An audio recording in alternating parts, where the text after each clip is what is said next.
kota Bandung. Kota Bandung indah. Aduh, kembang kembang Tanjung nu di taman. Aduh, urang Bandung, urang Bandung sakahe.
Wow! Ginanti dan Ganesha. Ganesha. Terima Ginanti, come kasih. Thank here. you. Wow, big round of applause, everyone. Yes, Woo. you guys are awesome. Thank you very much. Terima kasih. That was an amazing dance performance by Ginanti and Ganesha. Yes. We saw them warming up earlier, and I Yes, was we already blown away by their movements. Yes, were so seamless fluid. Yeah, and- very good at Yeah, it. yeah. So by the way, that was a Jaipong Kembang Tanjung dance and Ganong Chakil dance, and that is part of our International Dance Day celebration. Yay! Congratulations and happy celebration to all dancers and artisans out there. And of course, International Day is a global celebration of dance initiated by the Dance Committee of the International Theatre Institute, ITI.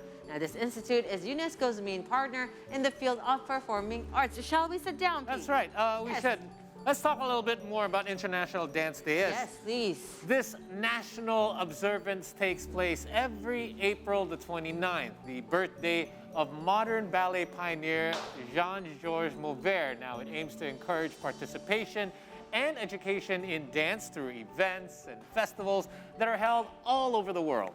And now we are going to also talk about the World of Dance Day. And you know, P, I think Indonesia is, again, we've known we are rich in culture and very diverse, you know, and traditions and whatnot.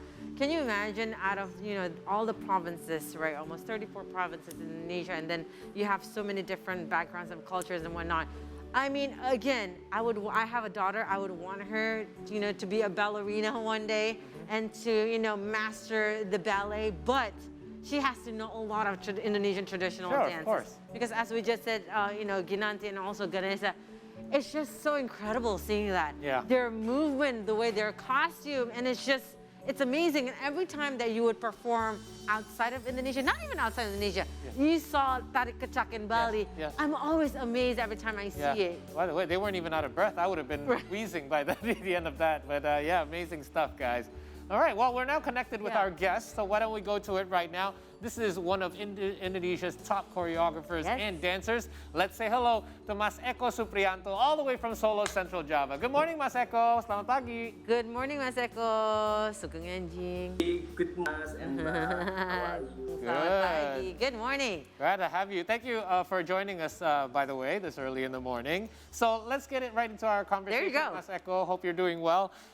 You yourself, as a dancer, as a choreographer, you're very well traveled. You've traveled Yes. all over the world, showcasing our culture via your performances. Now, are there differences in terms of acceptance or perception of your art, perhaps, between the Indonesian and the international audience or foreigners?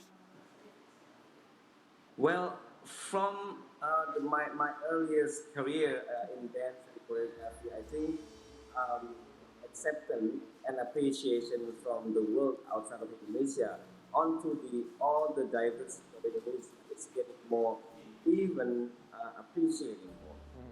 It used to be what I felt is more. We used to call it as an exotic country, a third world Yeah. country which have so many diversity of the art and culture. But I think right now people even more open, and I think getting more understanding of the diversity of Indonesia. There is so much.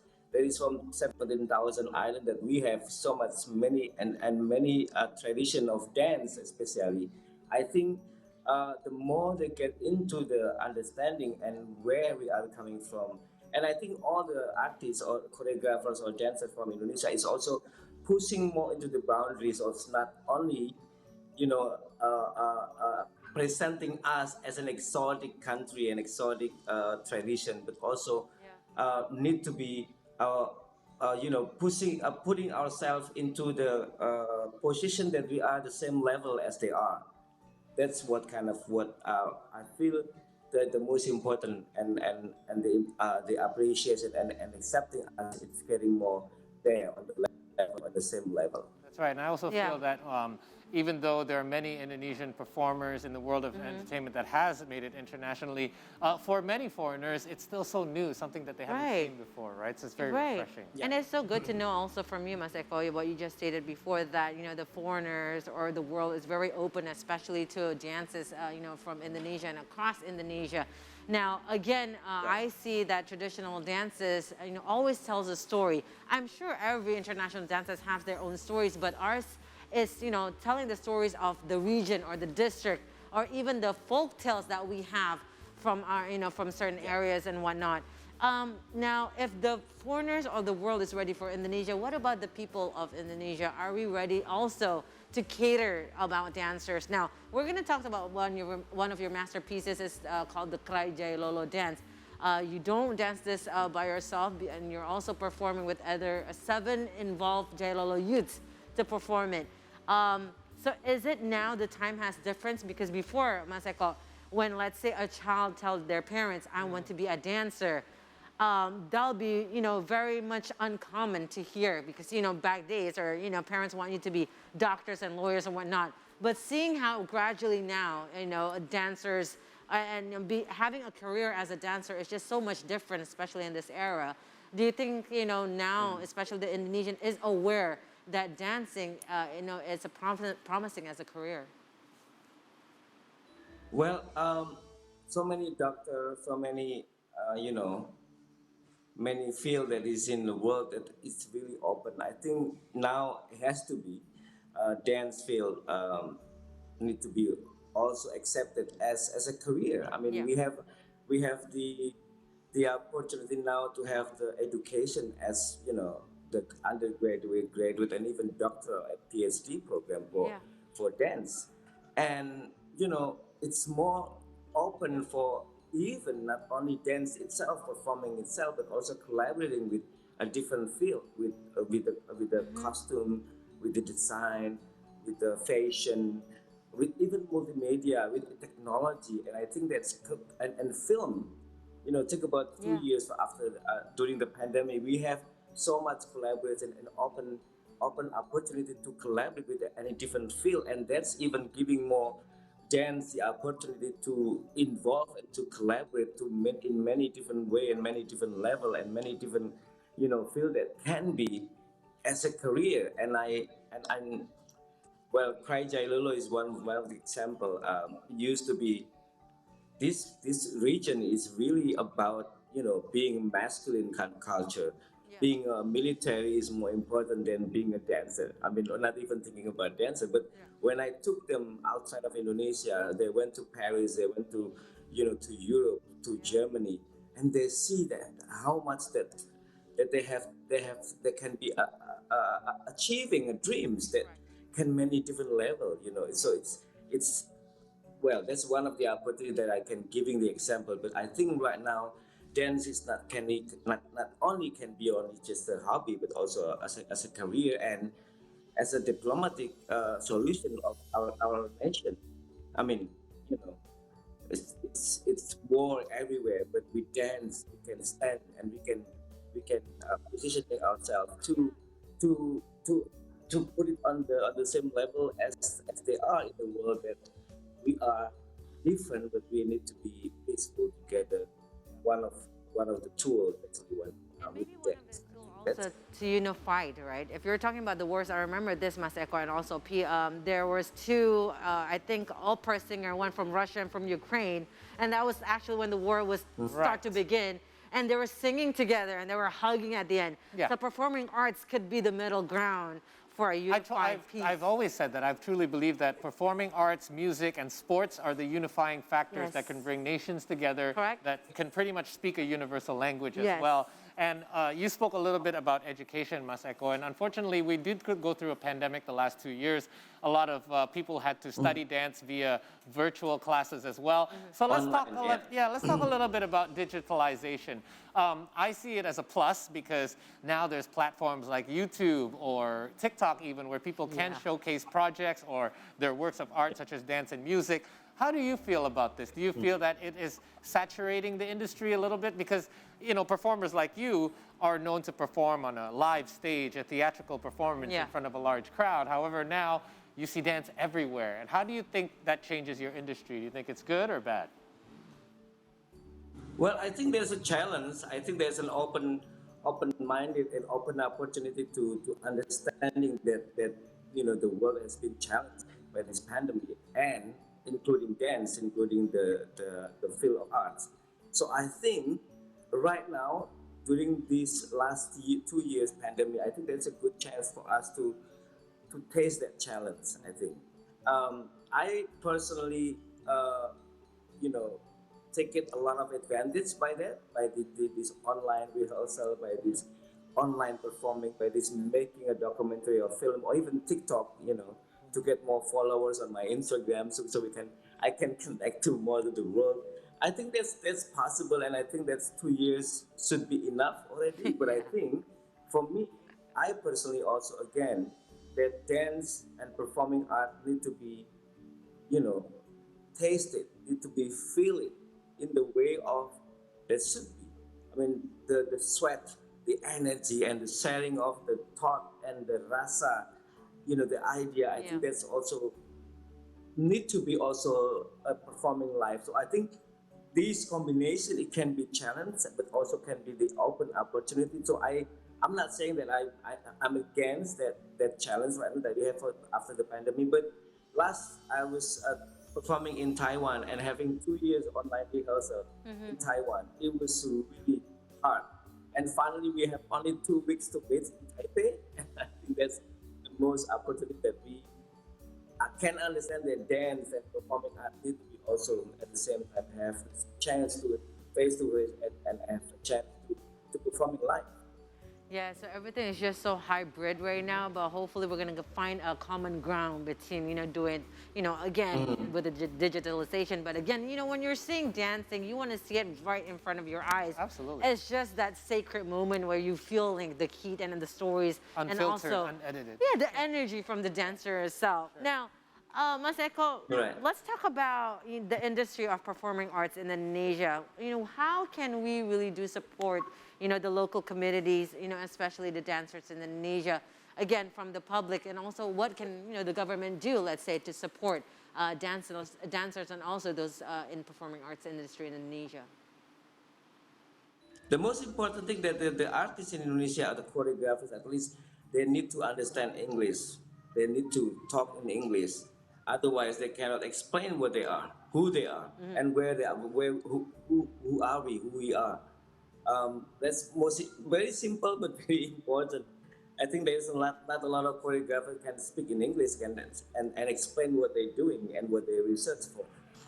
The second thing, government now is getting more putting more effort for artists and for especially for dance to support the Ministry of Tourism, the Ministry of Education. I think that's giving more a lot of opportunity for us to explore and to even pursue the bigger dreams of performing outside of the world. I mean, outside of Indonesia. Um, and I think that's important to continue. Otherwise, America or Europe now is getting less and less support by the government, but Indonesia, fortunately, now is getting more support from them, and hopefully, by this after pandemic, can be more and more. The last thing that I would like to share is that we need to, in the performing art world, we need to share how that this piece or the idea of the tradition of us that can be, as I always say and say and to my student, that we need to putting ourselves into the global discourse. The global discourse meaning that we need to putting our work in the same level as they are. I mean, we cannot be always seeing as an exotic or as an third world, and it's just Right. traditional and beautiful, and that's it. But I Right. think we need to putting ourselves to at the same level as they. I mean, if we are talking about war and borders, for example, my work can be performing in Ukraine and Austria, or our performing our dance tradition at Lula dance in Kendari, many communal dance in Sulawesi that can be supporting that war and borders. My piece, Ibu Belu, is one of the examples that I put the effort to giving the global discourse a borders of a borders idea. So it's not about the likurai dance. It's not about traditional dance only that we can see Right. and can presenting to the world. But the idea can be local, can be global and global discourse. But the material can be very traditional. Yeah. So I think that's the three things that I need. I think right now we need to work on this, and especially for dance and choreography, global discourse is very important now. It's Yeah. not only the local Yeah. It's very thing what we interesting, can do. Mas Echo, that you put your first point is that we should all be fluent in English. Why? Because, well, if you want to think on a global scale, you need to speak an international language. And Yeah. you are no stranger to going international. You, for one, is famously known for having performed at hundreds of concerts for a very famous international singer. You broke through on Broadway. However, not many have followed your footsteps. Yes, we know in various countries around the world, for diplomatic issues, embassies put on performances and events with Indonesian dancers, but we're not seeing that on a much larger global scale. So what do you think we need to do here as Indonesian dancers as a whole, the industry, in order to be able to break through more internationally on a larger scale? I think that's what the key point that I would say that I just said in the last one. It was is a global discourse. I think we need to putting our tradition as an idea that people can understand and that people can share, and we can just put it on the table and we can eat together as a in a different level, in a different culture, in a different background, or even different country. Uh, Otherwise, we only just seeing as you know our tradition as a tool, as an idea, but we always then will be seeing as a traditional, as an old thing. Yeah. I think we need to break through the old thing, the idea of Right. tradition, to open it. And I think tradition, Indonesian traditional art form, or even Indonesian traditional dance, it's a tool that we can opening up that we can continuing up, and we even can question them, so we can use it and we can embrace with them as an idea of our identity and a global a cultural diplomacy. So I think that's what we need to do these days. Yeah, I think it's very. With the We mentioned restaurants earlier at the top of the program, Indonesian restaurant. I think there's something to be said if it's Indonesia is something that's seen as exotic or something that is different all the time, Right. as opposed to something that is more common. You'll commonly see more Indonesian Yes. restaurants, more Indonesian movies that have broken through Right. international markets. Yeah. Indonesian music Right. has done so already, Yeah. but we're just getting started there, and as well as Indonesia. Right. Now it goes back to the Indonesian community or the Indonesian dancing community itself, if they want to embrace, like what Mas Eko said, and to open their doors and minds, right? It's time to adapt to the modern world and also, the the globalization. So hence, the tradition is still inherited in you. It's embedded in you, but you'll get something new also for you to, to give something to the world and showcase this is a part of Indonesia that and even more than that. Now, Yes, sir. of course, Mas Eko, the pandemic, even though we're still amidst the pandemic, but things are opening up, borders are opening up. Tell us also about your upcoming projects. Well, I'm working now with the Singapore International Arts Festival in Singapore, Okay. and I will be performing in Venice for Venice Biennale. Wow. Congratulations. Thank you. I have a new piece called Anggrek, which will be, opening this discussion on orchid in Venice Biennale. And wow. next, this end of the year, my piece Ibu-Ibu Belu with 6 dancers from Belu, Nusa Tenggara Timur, will be performing again and tour again in Europe, which will. I'm very happy because I'm the only Indonesian person which will be performing in Theatre de la Vie in Paris, and will be touring in Venice. In Vienna, in Salzburg, and also in Hamburg the following next year. From November until next year, we still will be touring this Ibu-Ibu Belu. And Venice Biennale is one of the deepest, biggest achievement for me right now, that I will able to performing even one of my piece to at the Venice Biennale. And next year, another project coming up from Germany that I was produced by this German Puppenhaus called a theater in Germany, to create a new work with 2 of my dancers from Solo performing in Germany, and hopefully we'll be continue performing somewhere else in Europe. What a breakthrough, right? Awesome. What a breakthrough. Yeah, talk about breaking. Oh, one more thing. I will performing the UMKM, presenting UMKM Yes. from Solo in Paris, in one of the biggest mall in Paris, BHP. So I think it's coming up in June. There you go. Busy schedule. first one. Yes, you are the face of performing arts of Indonesia, Yes, we really are proud. shining through Indonesia to the eyes of the world. Thank you so much, Mas Eko. Happy International Dance Day. Yes. Thank you. So, thank you for joining us. Happy World Dance Day. Happy World Dance Day to you and to everyone that loves the performing arts, and also us that's love to watch the performing arts itself. Thank you so much, Mas Stay Eko. safe. Have a great day today, and Thank you. congratulations for all your achievement. Have a great weekend. Thank luck. you. Bye, Mas Thank Eko. you.